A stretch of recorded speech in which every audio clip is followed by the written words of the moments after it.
우리는 인생을 살면서 내가 누구인지를 제대로 알고 살아야 합니다. 내가 누구인지를 잘 아는 것, 이것을 가리켜 우리는 정체성이라고 말하죠. 우리가 우리의 정체성을 잘 알지 못하고 살면 우리는 세상을 그저 세상이 이끄는 대로 이리저리 휩쓸려 방황하며 살 수밖에 없습니다. 그런 인생을 살았던 성경의 가장 대표적인 예가 바로 이스라엘 백성들이었습니다. 그들은 하나님께 본래 택함을 받은 백성이었고 또 그들의 조상 아브라함 때로부터 하나님은 그들의 역사에 함께 하시며 그들을 통하여 구속 사역을 이루시기 위해 그들을 인도해 주셨습니다. 그들은 요셉의 때에 가뭄을 피해 애굽에 이주하게 되었는데 그 뒤로 애굽에서 400년을 살게 되는 동안 애굽의 종이 되어버렸죠.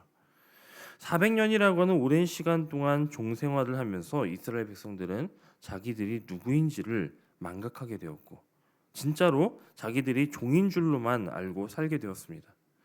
그도 그럴 것이 나면서부터 종의 신분을 가지고 나고 또 자라고 그렇게 사는 동안 아침에 눈을 떠서 밤에 잠들 때까지 애굽인들이 시키는 일만 하는 그 종으로 사는 것이 너무나도 자연스럽고 당연하게 그렇게 여겨지는 삶을 살았다라고 하는 것입니다.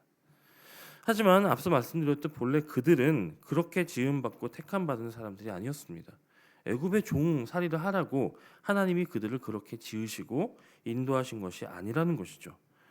그들은 열방의 제사장 나라의 백성이 되어서 하나님을 경외하며 또 하나님의 뜻을 따라 살아가야 했었는데 그 정체성, 하나님이 그렇게 지으신 정체성을 잃어버리자 그들은 애굽을 주인으로 모시고 애굽의 종이 되어서 그렇게 살게 되었다라고 하는 것입니다. 자, 그런데 문제는 오늘날 이런 삶을 사는 사람들이 너무나도 많다라고 하는 것입니다. 하나님이 우리를 지으시고 부르신 목적을 잃어버린 채 그저 세상의 가치관을 따르며 또 그것을 섬기며 그저 세상이 말하고 요구하는 대로 무조건 더 많이 가지려 하고 무조건 더 높아지려고만 하는 것이죠. 육신의 쾌락과 즐거움을 추구하며 자기 정욕이 이끄는 대로 이리저리 끌려다니며 사는 그런 사람들이 많다는 것입니다. 그리고 성경은 이런 사람들을 가리켜서 죄의 종이라고 부릅니다.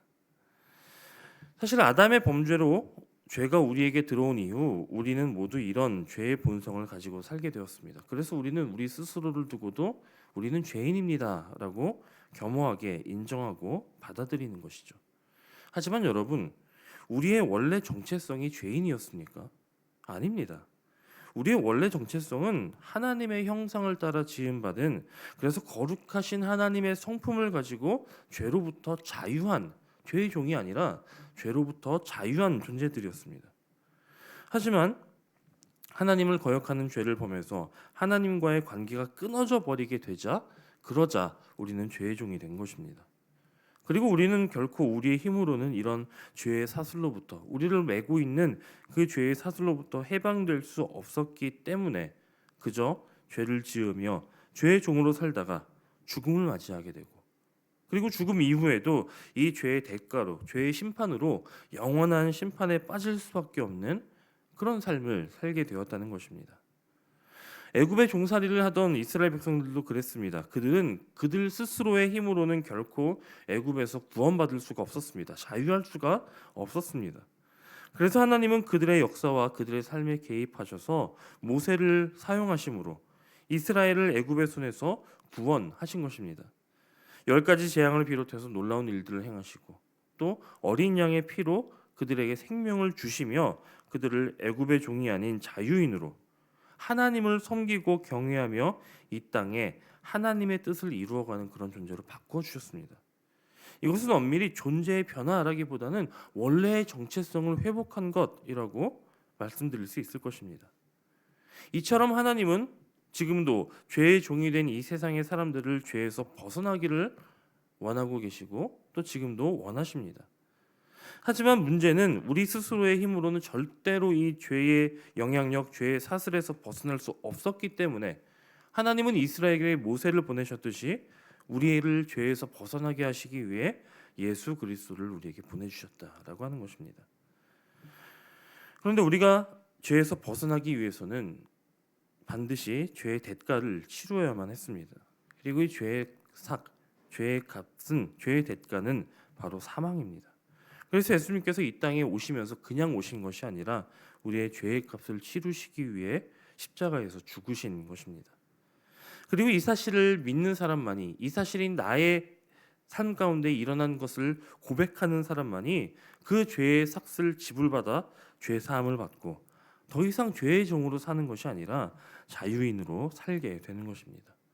종살이하던 이스라엘 백성들이 애굽 땅에서 나와 홍해 바다를 건넌 순간 그들은 더 이상 애굽의 종이 아니라 자유인이 되었던 것처럼 우리는 예수 그리스도의 보혈을 건너는 순간 더 이상 죄의 종이 아닌 자유인이 되는 것입니다. 그런데 그렇게 종에서 노임받았던, 그래서 광야에서 자유인으로 살게 되었던 이스라엘은 그들의 존재가 그렇게 바뀌었음에도 불구하고 여전히 그들 안에 있는 죄의 근성대로 그렇게 살았습니다. 여전히 내가 누구인지를 잘 모르는 채, 자기들이 거룩한 하나님의 백성임을 알지 못한 채 그들 안에 있는 불순종의 모습들을 따라 방황했다는 것이죠. 그래서 하나님은 그들과 만나셔야만 했습니다. 그들은 하나님을 만나야만 했습니다. 그래서 그들이 누구인지를 깨달아야만 했습니다. 하지만 문제가 있었는데, 그것은 이 이스라엘 사람들은 여전히 죄인이었기 때문에 하나님께는 그 모습 그대로 나아갈 수 없었다라고 하는 것입니다. 그래서 하나님은 어떤 방법을 사용하시죠? 이스라엘 백성들이 하나님께 나올 때는 반드시 짐승의 피를 가지고 하나님께 나오도록 하셨습니다. 왜냐하면 그것이 그들의 생명을 대속했기 때문입니다. 이스라엘 백성들은 하나님께 나올 때마다 늘 양이나 소, 염소 같은 짐승의 피의 제사를 드리며 우리의 생명을 여기에 담아 드립니다 라는 고백으로 하나님께 나와야만 했습니다. 그런데 이 짐승의 피의 제사는 예수 그리스도가 오심으로 종결 끝났습니다. 왜냐하면 예수님께서 자기의 피로 제사를 드리심으로 단번에 속죄를 이루셨기 때문입니다. 짐승의 피는 인간의 죄를 깨끗게 했습니다. 하지만 언제나 깨끗하게 하는 것이 아니라 그 피를 뿌리는 순간에, 그리고 그 다음 죄를 짓기 전까지만 그를 깨끗하게 했습니다. 그래서 이스라엘 백성들은 하나님께 나올 때마다 그간 지은 죄의 대가를 가지고, 그 죄의 대가를 또 가지고, 또 짐승을 가지고, 또 피를 가지고 그렇게 나와야만 했던 것입니다. 하지만 예수 그리스도의 피의 제사는 이 세상의 모든 죄를 완전히 없애는, 우리의 모든 죄를 완전히 없애는 완전한 제사였습니다. 예수 그리스도의 죽음으로 속죄의 제사가 완성되었던 것입니다. 반복되어지는 것은 미완성이라는 이야기죠. 하지만 예수 그리스도의 이 피의 제사는 한 번에 완성된 제사였습니다. 그래서 이제 우리에게는 더 이상 피의 제사가, 피 흘림의 제사가 필요 없게 된 것입니다. 오늘 우리가 읽은 본문은 예수 그리스도의 십자가의 죽으심으로 인해 드려진 이 영원한 제사가 우리를 영원히 온전하게 하셨다라고 말씀합니다. 영원히 온전하게 하셨다라고 하는 것은 우리 안에 있는 모든 죄가 완전히 제거되었다라고 하는 것입니다. 그래서 예수 그리스도의 오심 이후로는 더 이상 피의 제사가 필요 없게 되어졌다라는 것을 말씀하는 것이죠. 그러면 우리 안에는 이제 무엇이 필요합니까? 이제 우리에게 필요한 것은 오직 예수 그리스도를 통해서 하나님께 나아가는 것입니다. 누구든지 예수 그리스도의 이름으로 하나님을 부르면 하나님을 만나게 되는 것입니다. 그리고 하나님은 그렇게 예수 그리스도를 통하여 그 보혈을 건너온 모든 자들을 죄인으로 보시지 않으십니다. 예수의 피로 씻겨진, 그 죄가 씻겨진 하나님의 백성이요 하나님의 자녀로 대해 주시는 것이죠. 그래서 이제 우리는 예수님의 피를 의지하여서 언제든지 하나님께 담대히 나아갈 수 있는 그런 존재가 되었다라고 하는 것입니다. 자, 그런데 그런 우리에게도 여전히 문제는 있습니다. 그것이 무엇이냐면 우리 역시 저 옛날 광야에서 살았던 이스라엘 백성들처럼 이 사실을 자꾸만 잊어버린다라고 하는 것입니다. 우리가 예수 그리스도의 보혈로 하나님의 자녀, 하나님의 백성이 되었지만 이 땅을 살기에, 이 땅에서 발붙이며 살아가기에 자꾸만 이 땅의 것들을 바라보느라 하나님을 생각하지 못하고 자꾸만 방황하고 자꾸만 죄의 근성대로, 죄의 본성대로 가려고 한다. 그래서 끊임없이 죄를 짓는 그런 삶을 산다라고 하는 것이 우리의 문제입니다. 하나님은 먼 옛날 이스라엘 백성들이 그런 삶을 살 때 그들이 하나님께로 나아오도록 하셨던 것처럼 하나님은 지금도 우리를 끊임없이, 하나님의 백성들을 끊임없이 당신에게로 부르십니다. 그래서 구약 시대 때를 보면 수없이 많은 제사가 등장하죠. 성전에서 매일 드리는 상번제와 하번제가 있고요.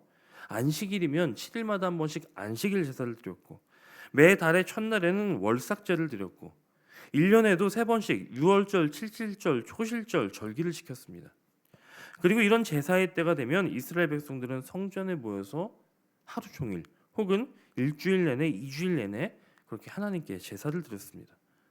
이뿐만이 아니죠. 7월에는 대속죄일이 있고 그 외에도 개인적으로 수시로 드리는 속건제, 감사제, 화목제, 서원제 등등 수많은 제사를 하나님께 드리게 하셨습니다. 여러분, 하나님께서 왜 그처럼 많은 제사를 그들에게 요구하셨을까요? 하나님이 그 제사를 기뻐 받으셨기 때문입니까? 아닙니다. 하나님은 그 제사 자체보다 이스라엘 백성들이 그 제사를 통해 끊임없이 하나님께로 나아오는 것, 그래서 하나님을 만나는 것, 그것을 기뻐하셨습니다. 그래서 그들은 끊임없이 성전에 나아가 제사를 드리며 하나님을 만날 수 있도록 된 것입니다. 하나님이 그처럼 그들을 부르시고 제사하게 하신 것은 그들이 하나님 앞에 나아오고 하나님을 만남으로써 그들이 누구인지를 잊지 않고 내가 누구인지를 날마다 기억하며 그래, 나는 이제 이런 삶을 살아야지 라는 것을 분명히 알게 하시기 위함이었습니다. 이제 우리에게 영원하고 온전하신 대제사장이신 예수께서 오심으로 말미암아 우리는 이스라엘 백성들처럼 이처럼 매 절기 때마다 혹은 성전에서만 하나님을 만나려 나오는 것이 아닌, 이제는 성령님이 내 안에 계심으로 우리 안에 성령님을 허락하신 그 하나님의 은혜로 우리의 삶 가운데 늘 함께 하시는 하나님을 만나고 또 하나님과 동행하는 그런 삶을 살 수 있게 되었습니다. 이것이 우리의 정체성이라고 하는 것이죠. 그렇다면 우리는 이제 어떻게 살아야 합니까? 우리는 하나님의 부르심을 받았고 지금도 하나님이 우리 안에 함께 하시며 그렇게 하나님과 동행하는 그것이 우리의 정체성이라면 우리는 그런 정체성을 가진 자로서 어떤 삶을 살아야 하는가? 오늘 본문 22절 말씀은 이렇게 말씀합니다. 우리가 마음의 뿌림을 받아 악한 양심으로부터 벗어나고 몸은 맑은 물로 씻음을 받았으니 참 마음과 온전한 믿음으로 하나님께 나아가자라고 권면합니다. 그리스도의 보혈로 깨끗함을 입은 성도는 하나님께 나아가는 자라고 하는 것입니다. 이것을 다른 말로 하자면 우리는 하나님을 높이고 모든 영광을 하나님께 올려드리는 예배자라고 하는 것입니다. 날마다 하나님 앞에 선 예배자, 날마다 하나님을 만나는 예배자, 하나님께 영광 돌려드리는 그 삶을 사는 예배자, 이것이 우리의 정체성이고 또 우리가 이 땅에 존재하며 살아가는 목적이라는 것입니다. 즉 우리가 밥을 먹고 일을 하고 돈을 벌고 가정을 이루고 집을 사는 그 모든 일련의 일들의 목적은 곧 하나님을 예배하기 위함이다라고 하는 것입니다. 그렇다면 이제 우리의 삶은, 그런 예배자된 우리의 삶은 어떤 모습으로 바뀌어야 할까요? 언제나 어느 때나 예배하는 삶을 살아야 하는 것입니다. 꼭 교회에서 정해진 시간에만 모여드리는 예배가 아니라 우리 삶의 모든 자리에서 또 모든 순간마다 우리는 예배자답게 살아야 한다라고 하는 것입니다. 우리의 삶을 통해서 세상을 따르며 또 세상의 뜻대로 살아가며 세상을 높이며 그렇게 세상을 예배하는 자들이 아니라 우리를 자유케 하신 하나님을 높이며 하나님의 뜻대로 살아가며 우리의 모든 삶을 기꺼이 하나님께 드려 하나님을 높이며 하나님을 예배하는 그런 예배자로 사는 저와 여러분이 되시기를 주님의 이름으로 간절히 축원합니다.